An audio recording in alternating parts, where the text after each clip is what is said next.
వైఎస్ఆర్సీపీ ప్రభుత్వ హయాంలో ఏకంగా అవార్డులు పొందినాం. Banana export promotion award 2020, the best state in banana award 2022 వంటి అవార్డులు సెంట్రల్ గవర్నమెంట్ దగ్గర నుంచి రాష్ట్ర ప్రభుత్వం అవార్డులు పొందింది.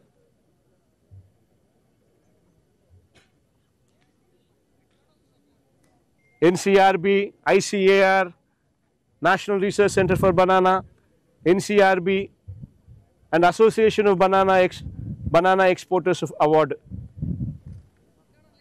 ఇటువంటి సంస్థలన్నీ కూడా రాష్ట్ర ప్రభుత్వాన్ని గొప్పగా చూస్తూ అవార్డులు ఇచ్చిన పరిస్థితి నుంచి ఈరోజు పరిస్థితులు ఇది. నిజంగా ఇలాంటి దారుణమైన పరిస్థితి చూడాల్సి వస్తుందని చెప్పి ఏ పొద్దు కూడా అనుకోలే. చంద్రబాబు నాయుడు గారి హయాంలో ఈరోజు అలాంటి దారుణమైన పరిస్థితి వస్తూ ఉంది. ప్రతి విషయంలోనూ చంద్రబాబు నాయుడు గారు ఇటువంటిది ఏదైనా జరిగినప్పుడు డ్రామా చేస్తాడు.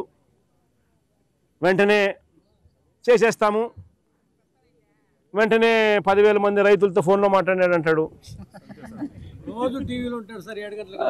వెంటనే ఇదిగో చేసేస్తున్నామని అంటాడు. మొన్న ఏమంటాడు, ఉల్లి రైతుకి ఏమంటాడు, ఉల్లి రైతుకి ఏమన్నాడు, హెక్టార్కి 50,000 అన్నాడు. దాని ముందు 1200 రూపాయలు పర్ క్వింటాల్ కొంటాను, దాని ముందు 1200 రూపాయలు పర్ క్వింటాల్ కొంటానన్నాడు. అది కొనలా, అది పోయి మళ్ళీ ఆ తర్వాత 50,000 రూపాయలు పర్ హెక్టార్కి ఇస్తాను, అది బాయా. ఆ తర్వాత scene cut, Chandrababu topic divert, మళ్ళీ ఏదో అంటాడు. టాపిక్ డైవర్ట్ చేసేందుకు ఏదో గుడిలో లడ్డు అంటాడు, ఇంకోటి అంటాడు. అయ్యినాడు ఆంధ్రజ్యోతి, టీవీ5 డంక టాపిక్ దాంట్లో డైవర్ట్ చేస్తారు. మళ్ళీ ఈ రైతులంతా మళ్ళీ రైతుల బతుకులు మళ్ళీ బస్ స్టాండ్.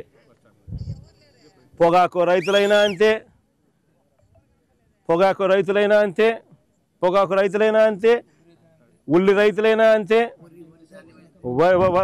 వరి పరిస్థితి అంతే, చీనీ రైతులైనా అంతే, అరటి రైతులైనా అంతే, టమాటో రైతులైనా అంతే.